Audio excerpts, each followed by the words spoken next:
Iprinisinta na ng liderato ng Philippine National Police ang kanilang 100-day security plan para sa nalalapit na 2025 midterm elections. Ayon kay PNP Chief Police General Romel Francisco Marbil, prioridad dito ang pagde-deploy ng karagdagang tauhan sa mga lugar na natukoy bilang election hotspots o areas of concern, maging ang pagsasagawa ng checkpoints at pagpapaigting ng intelligence operations. Magpapatuloy din ang pagtugis sa mga miyembro ng private armed groups, mga wanted persons at paglansag sa loose firearms.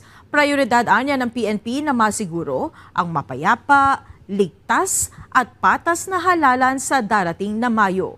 Kasabay ng paghahanda sa halalan, hindi naman daw pababayaan ng PNP ang kanilang kampanya laban sa krimen, iligal na droga at terorismo upang masiguro ang kaligtasan ng publiko.